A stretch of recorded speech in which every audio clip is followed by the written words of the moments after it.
What is up, everybody? It's Charlie and I'm back. So I took a break last week to kind of focus on myself and think about my life and kind of just center myself and refocus. And it went well. I'm feeling fresh and ready to come out with some new great content, so stay tuned for that. But this week, I just want to do a public service announcement and talk about something that's been on my mind lately, that you don't have to have dysphoria or get surgeries to be trans.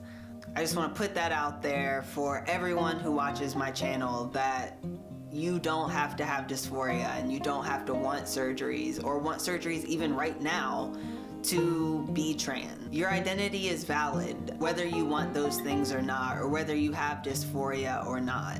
Being trans is about being yourself and living that out as authentically as you can possibly live. For those of you who watch my channel for a while, you know I talk about the beloved community and it being a place where everybody can be seen, known, loved, and encouraged to live into their purpose. For me, being known and being seen means that I'm trans, and for me to show up as my whole self, those things are defined as transgender things to do, you know? I feel like I went about it in a way I didn't see somebody that was trans and be like, I want to be like that.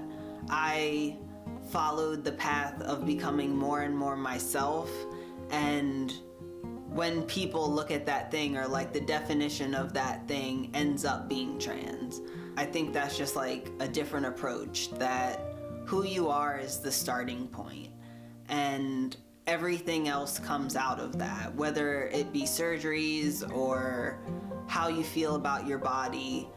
All of that comes out of who you are, and that is the starting point for your identity and for feeling at home in yourself, or at least that's how it's been for me.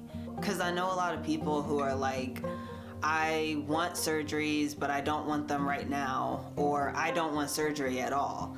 And for me, I think that is just another way to be trans. That's just another way to express who you are in this way of being outside of the typical experience of gender.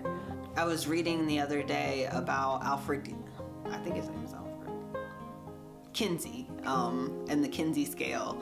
And the biggest thing that we've learned from him is that sexuality is fluid.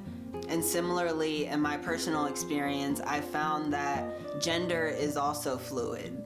At least it is for me as a non-binary person. So yeah, that's basically the point that I wanted to make today. I'd love to hear any of your thoughts about this topic, so comment below and definitely like this video, and I'll see you guys next week. Deuce.